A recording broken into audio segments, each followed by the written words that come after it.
मस्साजोग गावचे सरपंच संतोष देशमुख हत्या प्रकरणात दिवसेंदिवस मोठी अपडेट समोर येत आहेत। सुग्रीव कराडच्या सांगण्यावरून झालेल्या मारहाणीमुळे सुदर्शन गुले याला वाल्मिक कराडने बदला घ्यायला सांगितलं, असा खुलासा आज जयराम चाटे याने केलेला आहे। एकीकडे सुग्रीव कराडचं नाव समोर येत असताना आता आवादा एनर्जी कंपनी बाहेर टपरीवर चहा पिणाऱ्या प्रत्यक्षदर्शीचा जबाब महत्वाचा ठरलेला आहे। नेमकं काय झालं, वाल्मिक गँगचा पाय खोलात कसा गेलाय, चला तर जाणून घेऊया। सरपंच संतोष देशमुख हत्या प्रकरणात आवादा एनर्जी कंपनी बाहेर चहाच्या टपरीवरील चहा पिणाऱ्या प्रत्यक्षदर्शीचा जबाब महत्वाचा ठरला।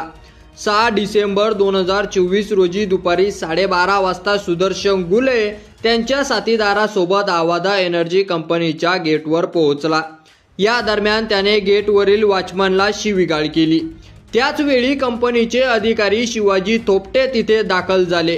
त्यांना सुदर्शन गुलेनेही वाल्मिक कराडचा माणूस आहे, कंपनी सुरू ठेवायची असेल तर 2 कोटी रुपये खंडणी अण्णाला द्या अशी धमकी दिली, असा जबाब त्या ठिकाणच्या चहा पिणाऱ्या प्रत्यक्षदर्शीचा व्यक्तीने दिलेला आहे। त्याच वेळी सरपंच संतोष देशमुख घटनास्थळावर दाखल झाले आणि सुदर्शन गुले आणि त्यांच्या साथीदाराला कंपनी बंद करू नका, गावातील लोकांना रोजगार मिळू द्या अशी विनंती करू लागले। मात्र सुदर्शन गुलेने सरपंच तुला बघून घेऊ, तुला जिवंत सोडणार नाही अशी धमकी दिली होती, असा जबाब त्या ठिकाणच्या चहा पिणाऱ्या प्रत्यक्षदर्शीच्या व्यक्तीने दिलेला आहे। या जबाबामुळे आरोपीचे पाय आणखी खोलत जात आहे। संतोष देशमुख यांच्या अपहरण प्रकरणात उंबरी टोल नाक्यावर सरपंचाची गाडी अडवल्यानंतर ड्रायव्हर साईडच्या काचेवर दगड सुधीर सांगळे याने मारला होता।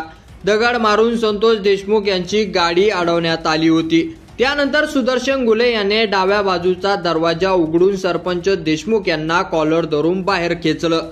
जयराम चाटे याने त्यांच्या हातातील कोयत्याने इंडिगो गाडीचा चालक शिवराज देशमुख याला धमकावलं। तसेच बळजबरीने मारहाण करत स्कॉर्पिओ गाडीत संतोष देशमुख यांना बसवून अपहरण केलं।